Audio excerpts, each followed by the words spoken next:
Tim, how are you today? Good day, Merv. I'm doing real well. How are you doing? You know, I've been kind of anticipating this. We've gone through, I'm doing well actually, having gone through this whole idea of domains and principles and kind of getting into the principles more deeply. Um, and then, of course, we did the methods and that sort of thing last week. And so I thought, this week we'll start off, we'll do something on conflict. And you and I have had 15, this is our 59th show, and we haven't had any conflict yet. So I think we're not going to start today, but let's let's talk about conflict. Let's talk about why you and I might not be conflicting. Having spent 20 to 30 years in projects, we learn about this. But before we get into conflict, let me describe a pivotal moment in understanding what real conflict means. I was in a Fortune 50 technology company, and one of my managers was grooming me for middle management. And he was saying, Tim, this is what you have to realize the rest of your career is going to be like. You're going to be working with the frontline managers and the workers, and you're going to have to explain to them why the executives need that. And they're going to say, no, it cannot be that way.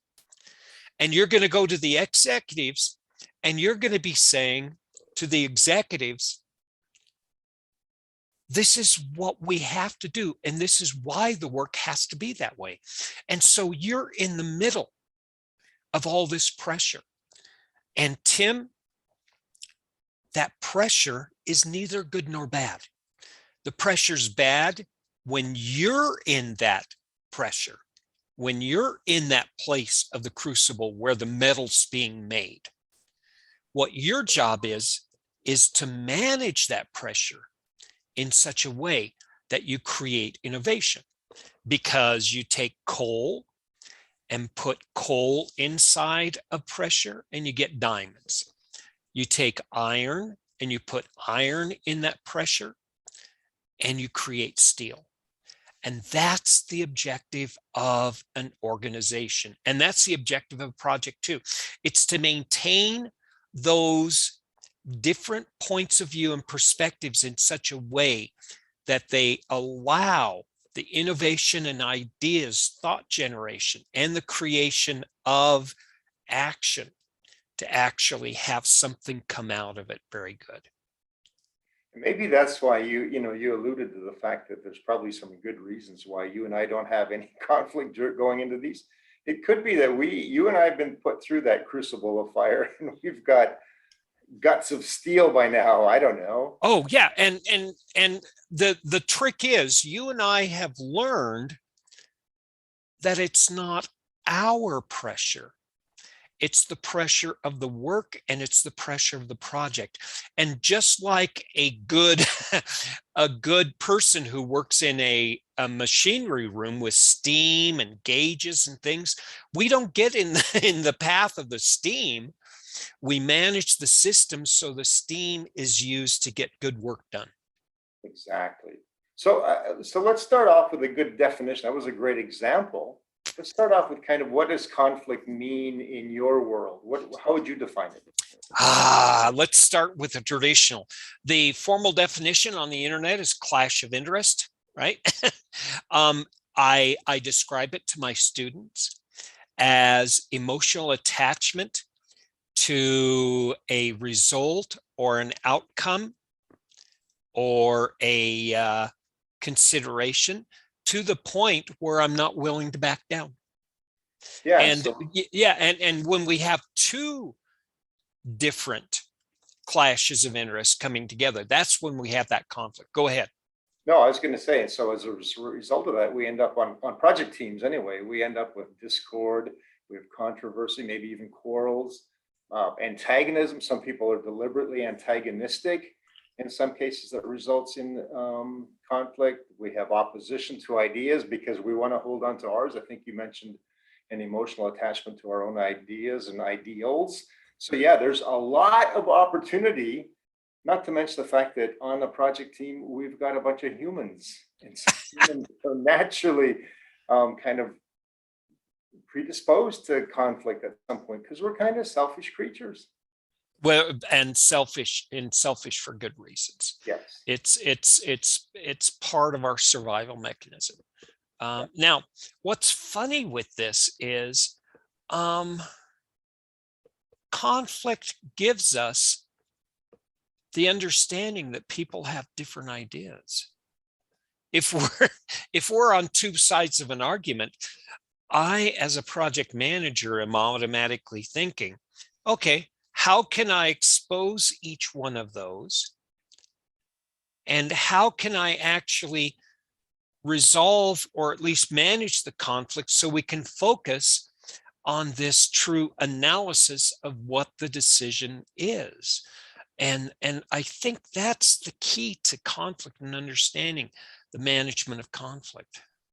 Well, yeah, and you said something right at the beginning in terms of, I'll paraphrase kind of how it came across to me was we should not internalize it as and always think of it as being our fault as project managers. And I think there are good ways to handle conflict. I think there's healthy ways to actually, before I get into ways to handle conflict, what do you think? There's some healthy conflict? Do you think there's healthy examples of conflict as well? Yeah, just like there's healthy argument, right? We call healthy argument arguing within rules. Yeah. And there's something called debate. So there's healthy conflict. So there's conflict within rules. And that's where you're alluding to the management of conflict. Exactly right. Yeah.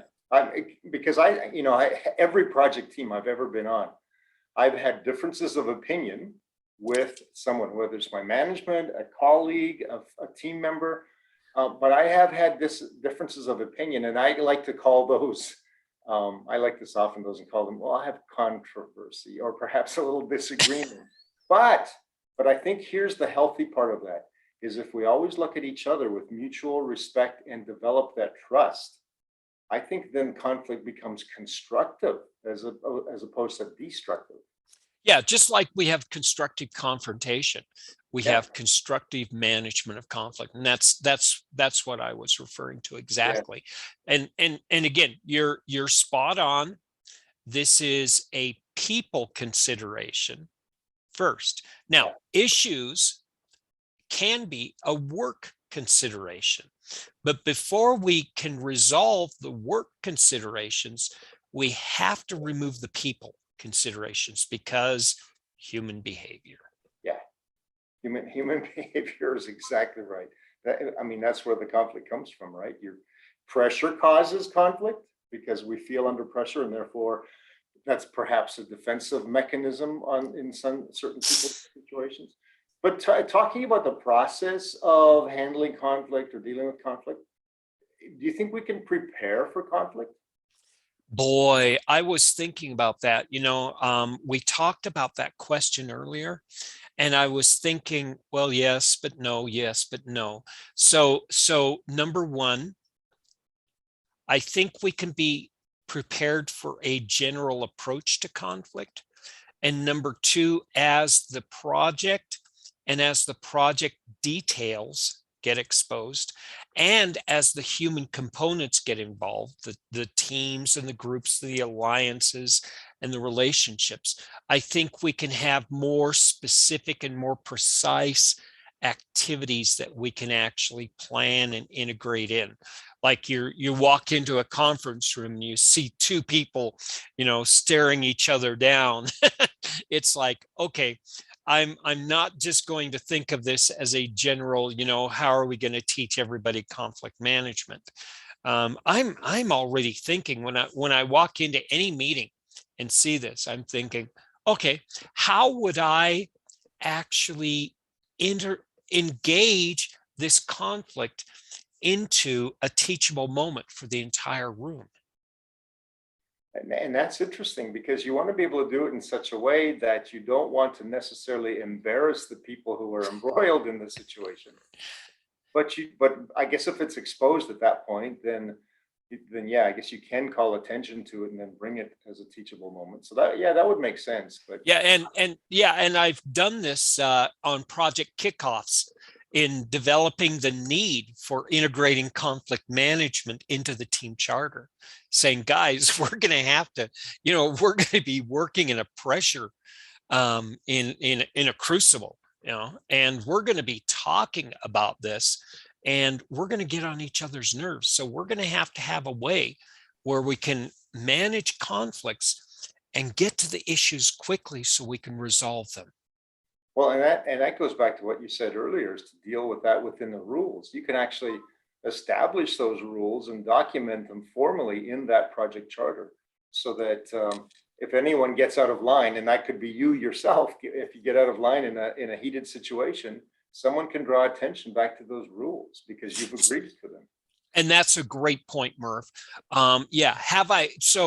Preparing for conflict is number one, have I done my homework? But number two, have I checked my own biases? Oh, exactly. And by the way, going back to doing your own homework, sometimes it's the facts of the situation. Yeah. Well, you might, and quite often what I'll do, especially if I know that a conflict is coming, and sometimes you do know ahead of time that you're about to walk into a conflicted situation. Yeah. When I have those situations, I often go through several scenarios in my own mind saying, if she says this to me, or if he asks this question or whatever. So I'll play out several scenarios and be prepared to deal with each of them in those situations.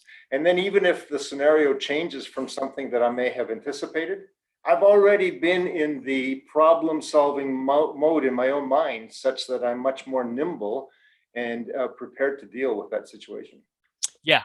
And what's funny is it's not just preparing for conflict management itself, because oftentimes it's your negotiation through that conflict that actually helps you come to a more workable, more ethical, or a more preferred outcome. Yeah. And I always, well, yes, I always check before I go into those situations. I always check, have I got my facts right? Could I be wrong in my facts? Have I in fact overthought the situation, and maybe it's not like I'm anticipating? Or have I think you mentioned biases before. Have I checked my own biases? Am I coming at this from a perspective that the other person doesn't recognize or would not have themselves? So all of those are good ideas to put upon yourself first before you walk into a situation, such that you are much more prepared to deal on a personal level. Yeah, and going first with a positive outcome, establishing that open, curious environment where the focus is on the resolution of the conflict, not making people wrong. When you make people wrong, they get ashamed and their guards go up, and all that does is just delay the decisions.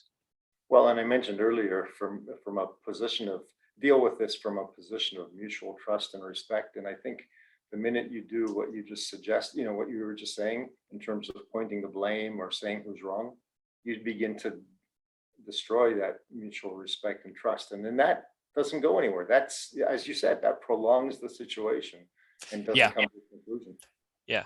So do you have any example where you actually were surprised by the outcome of a conflict? Where I was surprised by I probably do. Probably almost always. No. I can tell. I can think of two situations right off the top of my head. One was a negative situation. One was a positive situation. The positive situation was I was on a project, and I was called in. The senior vice president flew down to the project, and he asked to meet with me specifically, and it did not sound good. I found out afterwards that he had come down to actually relieve me of my job. And it had come from the immediate prior project, whereby we had some client interactions that were not very healthy, and in fact caused us to be removed from our project team to be removed from the project. Now, I was not aware of everything that had happened on the previous project. I was only aware that I was now on a new project. But apparently someone in the background had decided that it was my problem, my fault. And so this got to the senior vice president level. So he came down, met with me, and so I'm already dreading this because I'm getting a feeling for what's coming. And in the discussion, I said, but just 2 weeks ago, I had my annual review, and this exact same person who was blaming me for that situation wrote, and I pulled out my annual review and passed it over to him. It was all 5s out of 5s, such a glowing report. It was incredible. I said, so I'm having trouble understanding how the same person who just rated me 5s out of 5s is now saying that the previous project situation was my problem. And so the happy part of that was he looked at that and he said, I don't have a problem with you. So that was the, but go ahead. Yeah, I want to hear from you before I also give a different example. Okay, my example was similar to yours, but my job wasn't at risk. I obviously had a problem with one of my teammates, and again, my direct supervisor said, Tim, show me how you're going to resolve this conflict, build a plan, and then demonstrate how you actually resolve it. So I confronted the issue, right? I set aside a little time with this guy, and I said, here's what I'm experiencing. This, and this. And I'm afraid it's getting in the way of our work. What's your perception? And the guy said, oh, I have no problem with this. It's you. I don't like you. That took me back. It's not that I misread it. It's that I could never have been prepared for someone who actually used their emotional judgment to decide whether or not their performance was going to be good or bad. And from that time on, I changed in the way I approached it. I actually was dumbfounded for like about 5 seconds. And I said, oh, okay, what can we do about this then? Can we agree to disagree? Can we get the work done? He said, yeah, I'll get the work done. He just needed to be recognized for the fact that he didn't like me. So there, you could have handled that a couple of different ways, right? You could have taken that internally and then spent the next several months over trying to win his confidence. Or you could have, I like the way you handled that. You were surprised. It was a negative situation, but you and he came to a conclusion that you could still work together even though he did not like you. So that, yeah, that's a great way of handling that. And in the end, that's the only way you can handle it. And that's the only way you should. Like the crucible, if you carry the pressure, you're carrying the steam and it's going to hurt you. Yeah. The other example I was going to give you, which was my negative situation, was, and this has nothing to do with work, it had to do with a neighborly situation where I was out on my side yard working on constructing some sidewalk or something. I was doing some work on my side yard, and my neighbor's dog, I didn't know it was my neighbor's dog, but assuming it was, came and began to, shall we say, desecrate my front yard plants. And so I stood up and I yelled at the dog and I clapped my hands. I had gloves and that made this loud clapping noise, and the dog ran off. And so I thought that was fine. Well, the neighbor happened to be out of my line of sight, came back to retrieve his dog and began to cuss me out in the most foul language you ever saw. And I was completely taken aback by that. And I kind of looked at him and I said, well, I apologize, but I really don't appreciate your dog desecrating my front yard, my plants. And then he walked off in a huff. And so, you know, I just looked back at that and I thought, you know, I could have reacted very, very negatively to my neighbor, but instead I decided just to kind of respond in terms of how I felt and let it go. And it was weeks later that he met my wife on a walk and apologized profusely for his behavior that day. So, you know, had I reacted very negatively in that situation, that might not have ever come around to a more positive outcome. So yeah, and actually, there wasn't really anything you could control. That was his behavior. Yeah, All you could control was your response to his behavior. yeah, And again, that's their problem. It's their lesson to learn. And exactly. you can take learnings for yourself. But, again, when you start responding in negative ways, or when you find your triggers being hit, um, no good comes of it. No, and by the way, I am a dog lover. I absolutely love dogs. I just don't like their deposits in my front yard. Yeah, I understand. I So, understand. so I was just kind of a different thought. So we've kind of handled the kind of, or described a couple of situations that kind of surprised us. But once you're in the middle of a situation, do you have some techniques? Before we even get into what the PIM suggests as some of the models for handling conflict, but do you personally have some techniques for handling conflict? Yeah, I establish an open, relaxed environment. I'm not casual. I'm informal. Yeah, And I am respectful of both the conflict and the individual. I yeah, may not understand it, but I give it recognition, both the conflict and I recognize the individual. And I want to make sure that, it's all the traditional tools that I've learned that make me a relatively successful project manager. Active listening, make sure that if I give them any advice, they're ready to take it. Yeah, you can tell when people don't want yeah, advice. When my one of my mentors, whenever I called him up, he'd say, "Tim, do you want to complain?" Or do you want to solve a problem, right? yeah, And I took that to heart. And so when I see conflict, I say, there's an emotional component here. Let's see if we can actually allow that emotional component to run its course, or if we have something that we really do have to manage. yeah. And those are the big things. Um, the relationship, I love this statement. Um, Building a healthy relationship is earning the right to give somebody advice. And that's just in lockstep with what you and I talk about every week. Oh, it is. What I've learned too, and I had to learn this because deep down, I'm not someone who likes conflict. I'm not a person who really, I don't shy away from it, but I don't seek it. Yeah, you're not confrontational. No.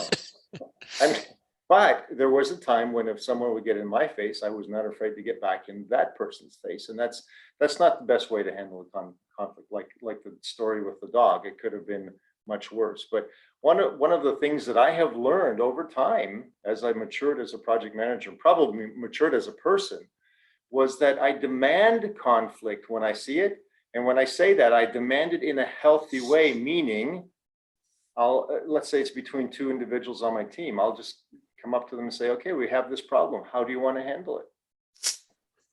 So I put it on them, and sometimes I'll say, do you guys want to work it out yourselves, or do you want me to facilitate, or do you want me to get someone to facilitate the issue? But let's take care of this.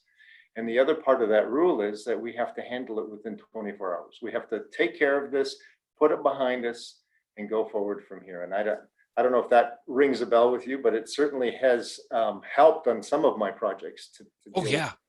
Oh yeah, confrontation. And you're saying you're confronting the conflict. You're not confronting the people, That's which exactly. is spot on. You don't want to you don't want to resolve people. You want to resolve issues and conflict so that you can get the work done. That's People are not in the way of work. They are the way we get work done. Yeah. And this wisdom is earned through making many mistakes. Well, and trust on a project is earned also from making mistakes and from making good decisions, but it's earned over time. And so I found that by handling situations in these kinds of ways, that trust gets built over time.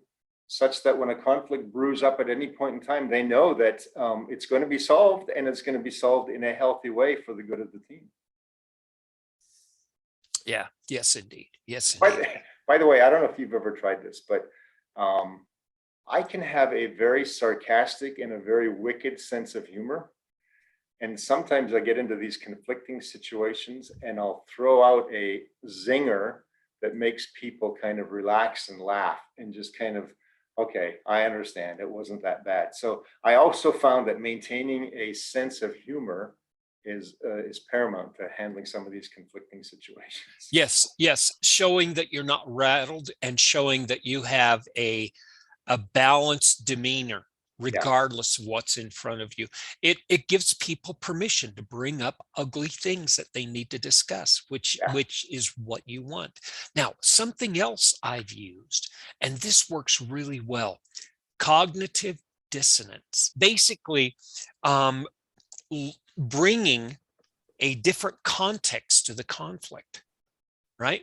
yeah. And basically saying, um, this is not what we're arguing about, and being able to reframe the conflict in such a way that they're not looking at their opinions, which are driving the emotional content, but they're looking at the real situation.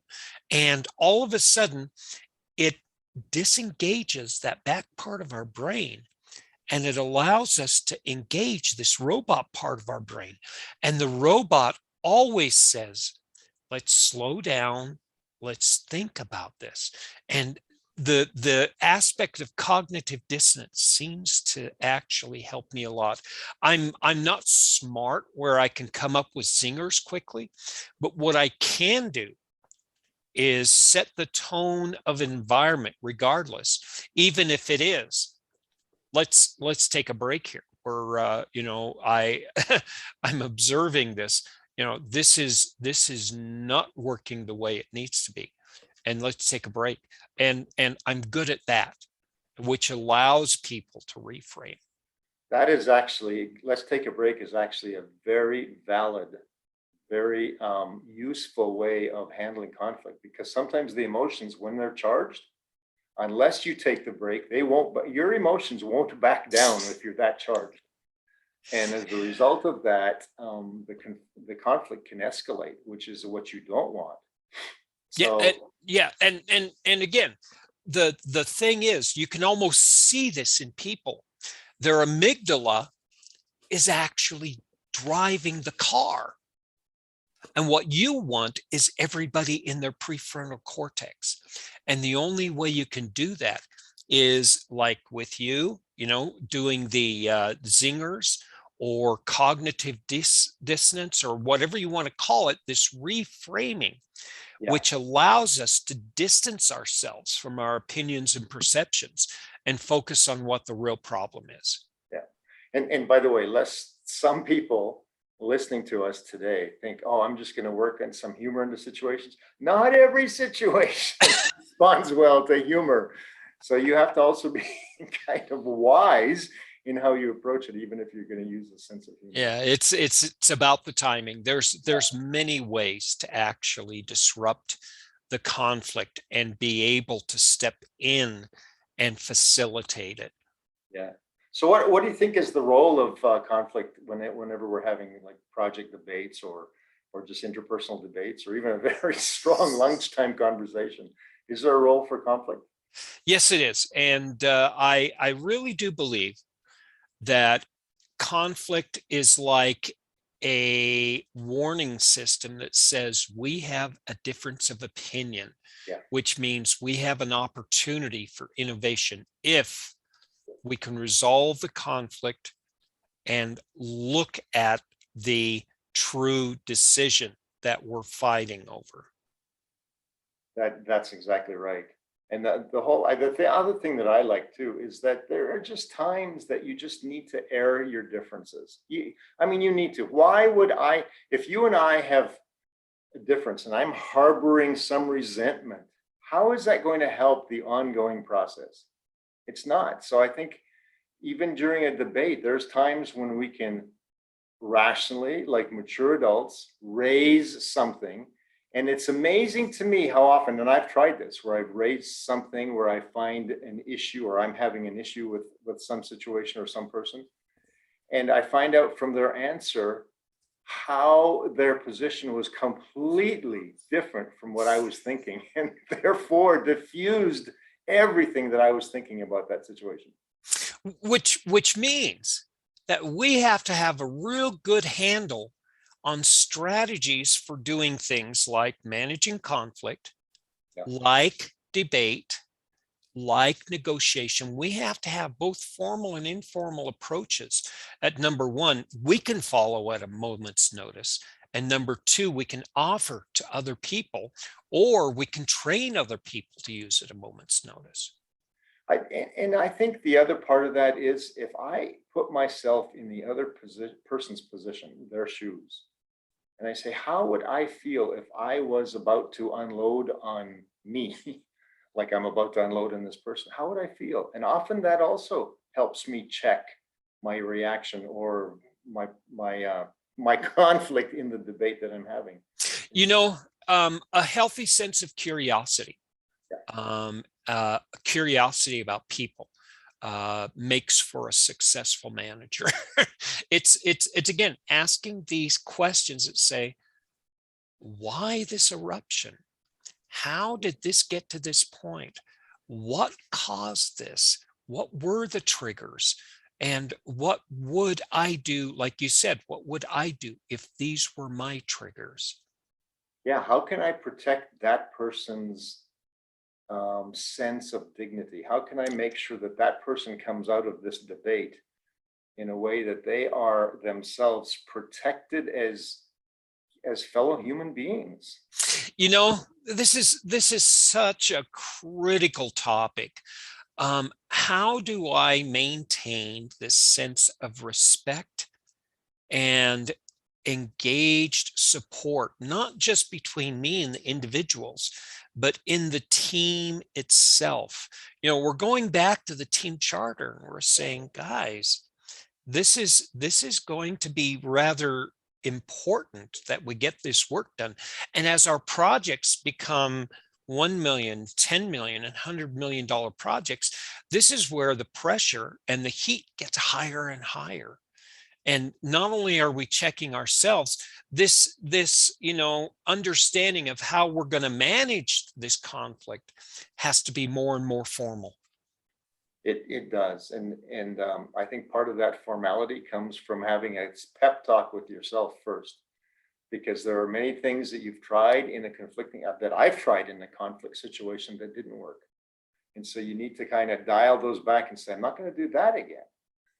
But if you formalize this process within yourself, then almost every situation you end up in, you can handle in a mature way that at least, maybe if it doesn't get resolved immediately, at least it protects the dignity of the other person or person.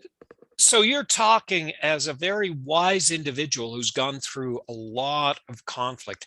When was the first time you were in the middle of conflict, you said, hey, I'm actually doing something positive. I'm actually contributing to the management of conflict. When did you actually feel that? I wish I could say I've had some of those aha moments. I don't know that I've had a lot of them. I do remember, though, a situation in a steering committee meeting on a very difficult situation that had come up in the project. And the deputy CIO was in that meeting and was asking some very pointed questions. And they weren't towards me, they were towards the system integrator. And I was there as one of the advisors to the project. And so I remember there was the impasse. You could tell the impasse. And I don't know if this is just experience, but over time I have developed sort of a way of reading the room. And as I read the room and saw that the impasse was not about to get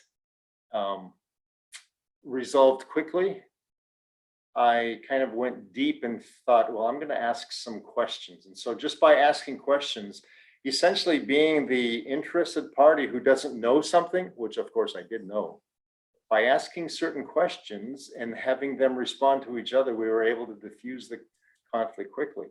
But it's only, I think, because I learned to read the room, and I also knew enough of the background from both sides that I could ask questions that caused them to come to a resolution.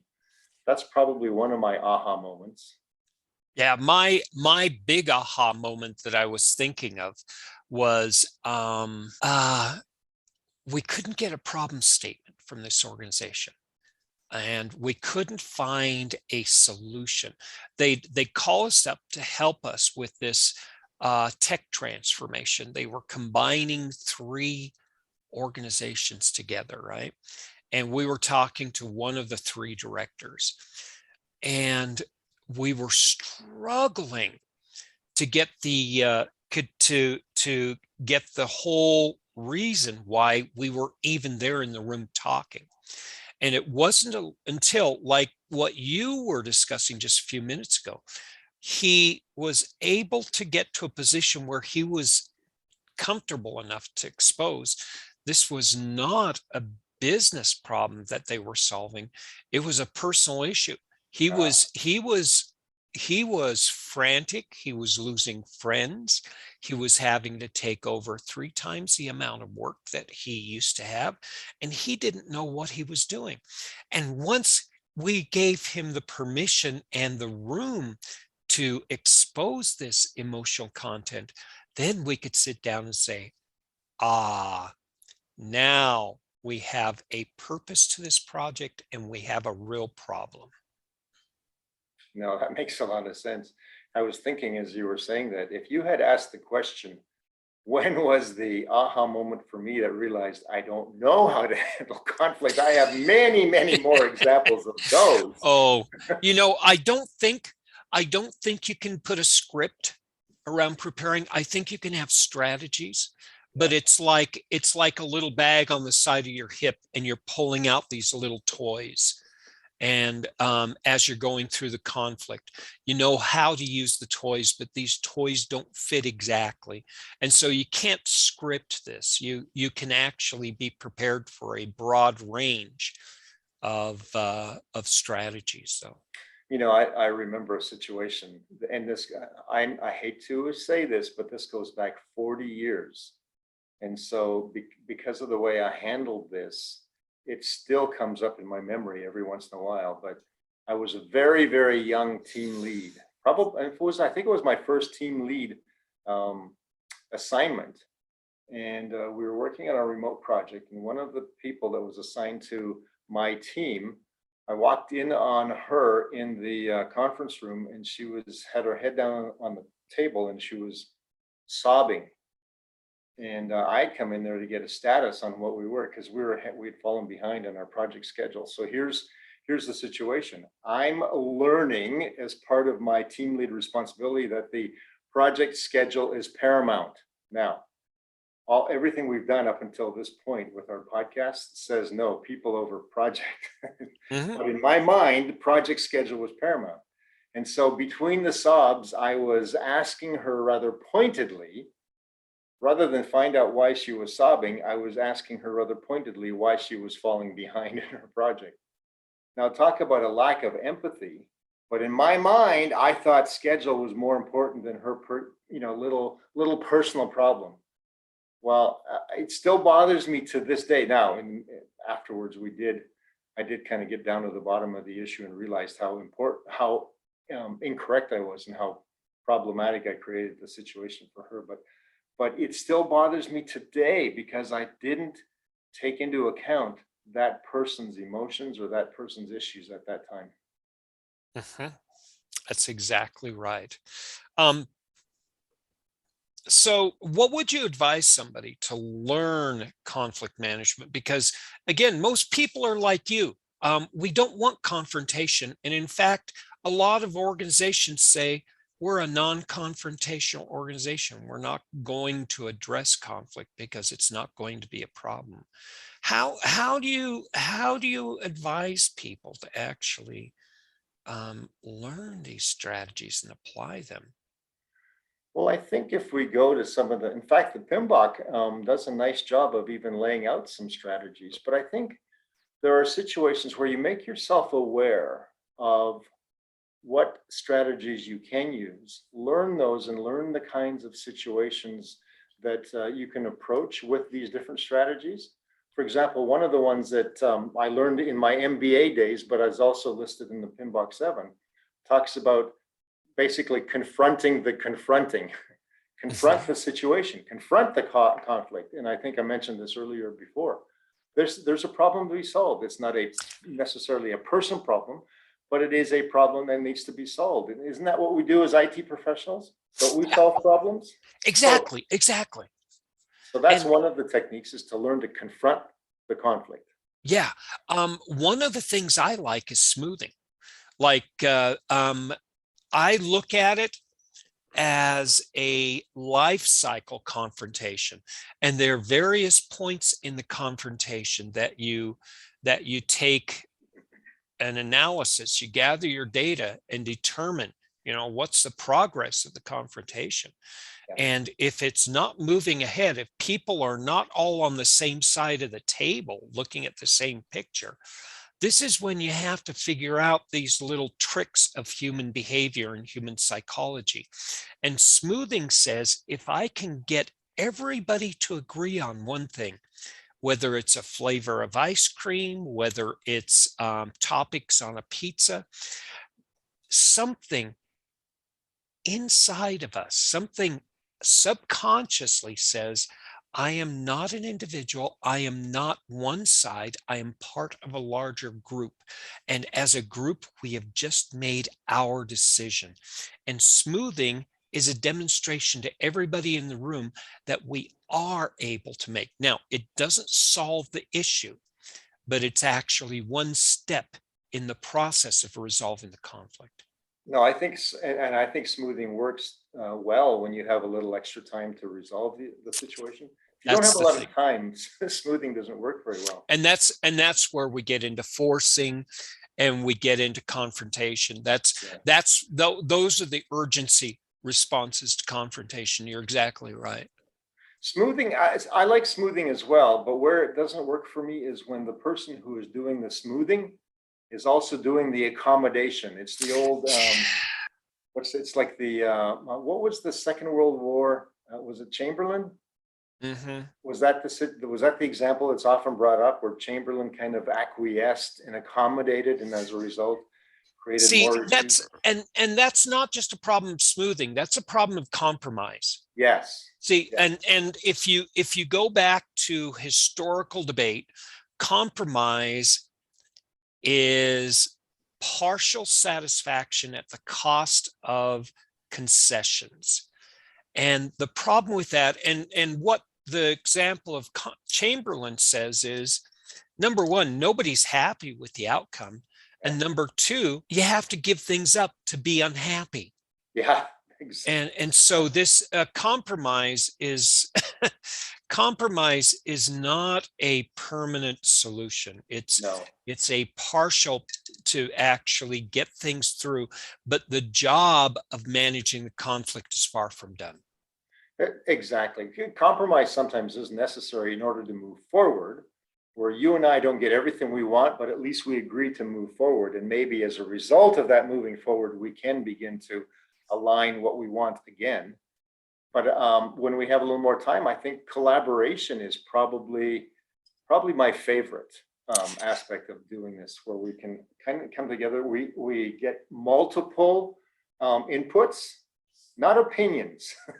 I'm not an opinion fan, but I am an input fan that comes from factual experience or what's happening on the ground. And so a lot of times collaboration can affect what we're doing in a very good, in a very nice manner. Well, previous editions of the PMBOK have talked about this, and it's actually brilliant. It's the preferred resolution technique, by the way, because you get people to participate in the voting, as well as participate in giving the information. So a piece of them is now part of the solution, which they are more willing to support and they're more willing to commit to.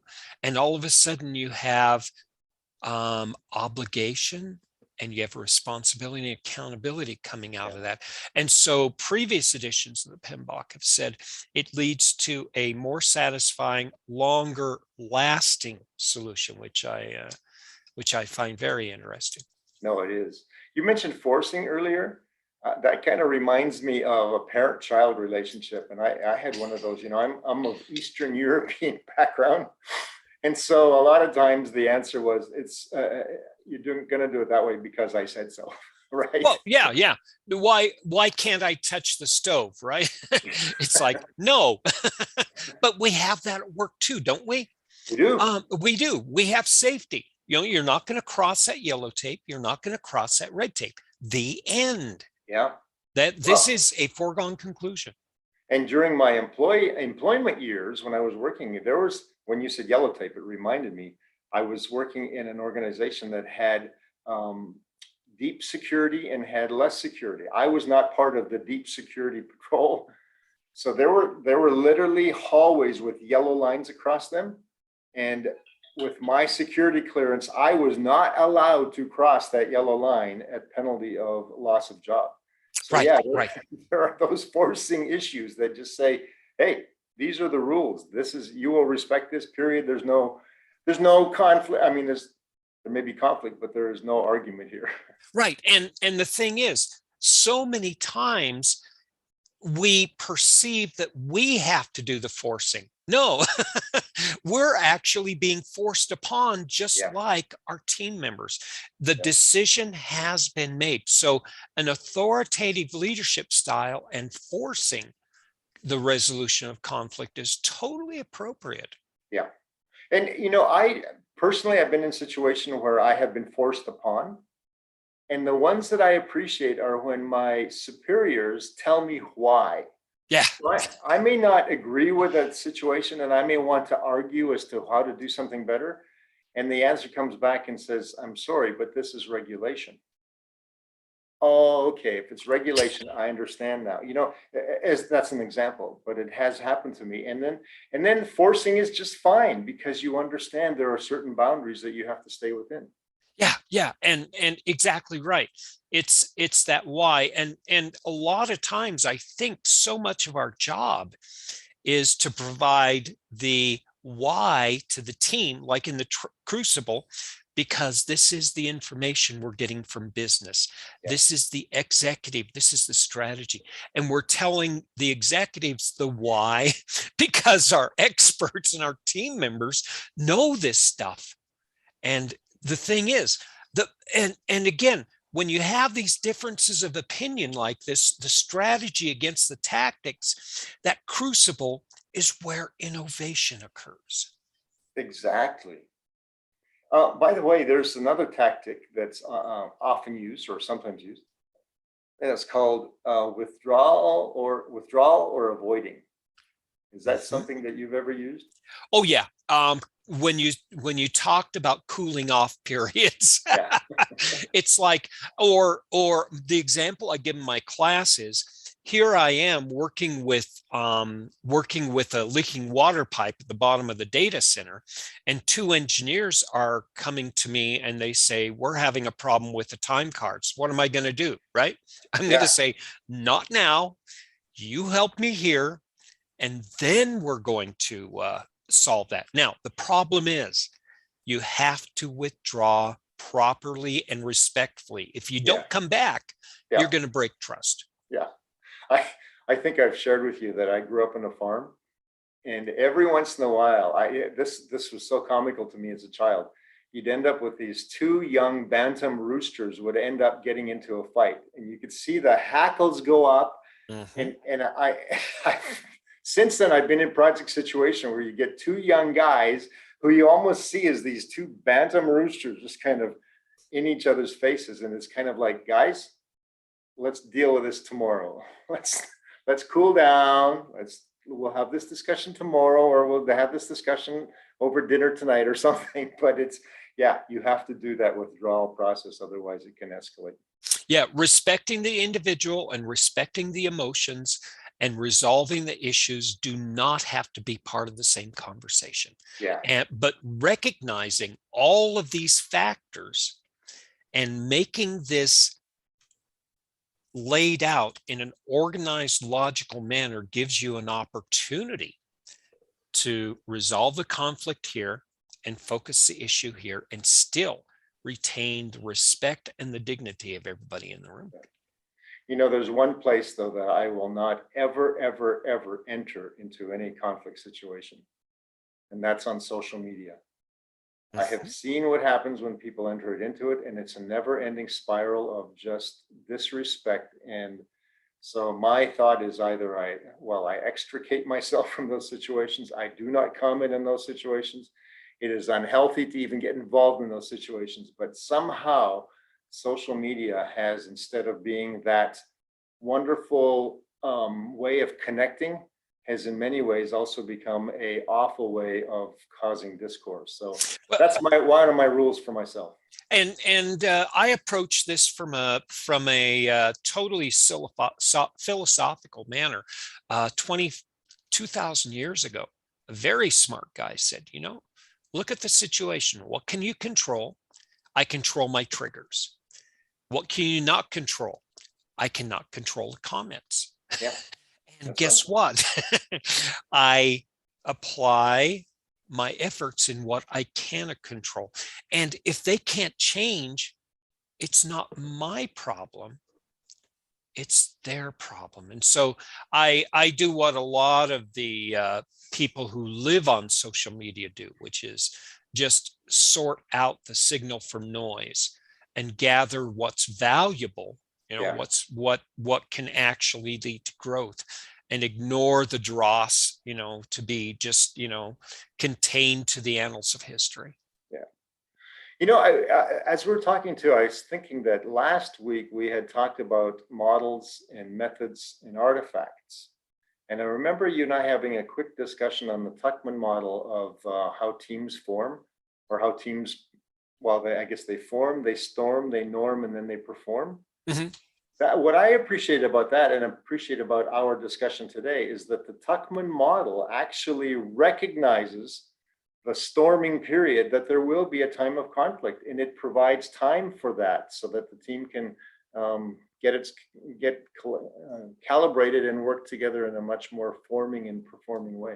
Well, yeah, and as a manager, I can use the early part of the project where people are letting their guards down and starting to share these emotions and these personal opinions. Yeah. You know, they're arguing about, you know, messy desks and work habits and stuff. They're not arguing about the real details. So it's a great opportunity to use this as, again, it's a teachable window or a teachable moment for us to step in and say, aha, let's try this strategy, because later on, guys, we can use these strategies in resolving the real conflicts. This is nothing.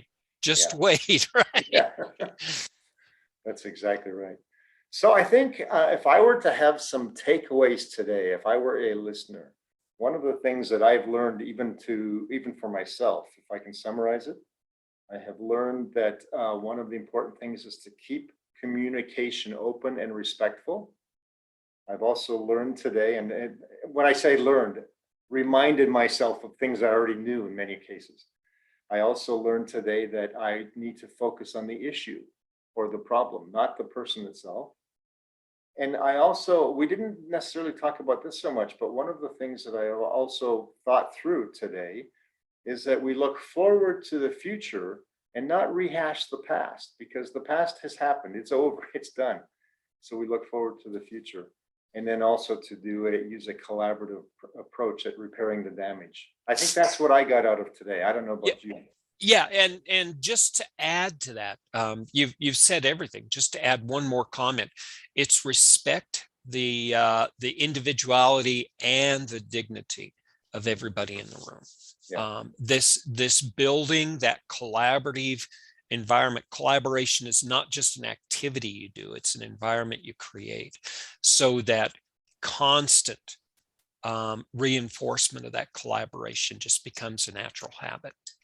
Well, and what I've learned, especially from project management, you and I are both in IT, and it's a highly it's a highly conflicting, it's a great environment to create conflict. But what I've really appreciated over my last several years of experience is all of the cultural differences that we have as team members. And instead of taking umbrage at certain cultural aspects of people that perhaps don't agree with the way I look at the world, it's just an incredible learning experience where we can come together as different peoples from different people groups and just say, this is fun. You know, it's the conflict need not happen because we're learning about each other and how to work together in a different way. Yeah, it's not just respecting diversity, it's embracing and celebrating it. That's a great, yeah. I'm the same way. I'm the same way.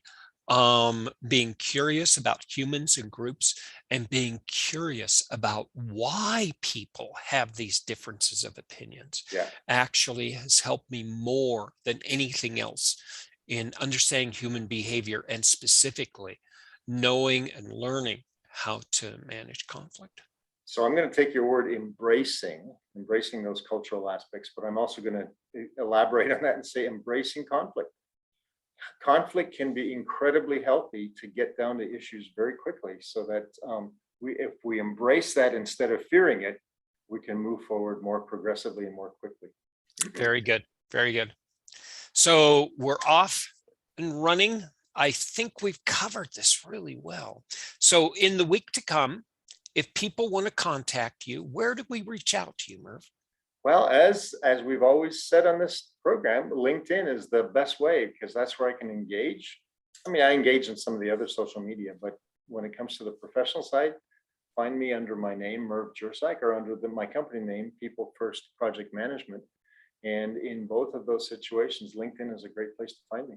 Yeah, and the same for me right now. There's other social media I'm building on, and we'll talk about that in the next few weeks. But at the same point, you know, through this channel, we'll be here on a regular basis, and you can always ask questions and follow us there. Otherwise, let's go off and have a great weekend, and you too. All right, enjoy your weekend, and we'll talk to you next week. Thanks again, Merv, and thanks everyone for watching.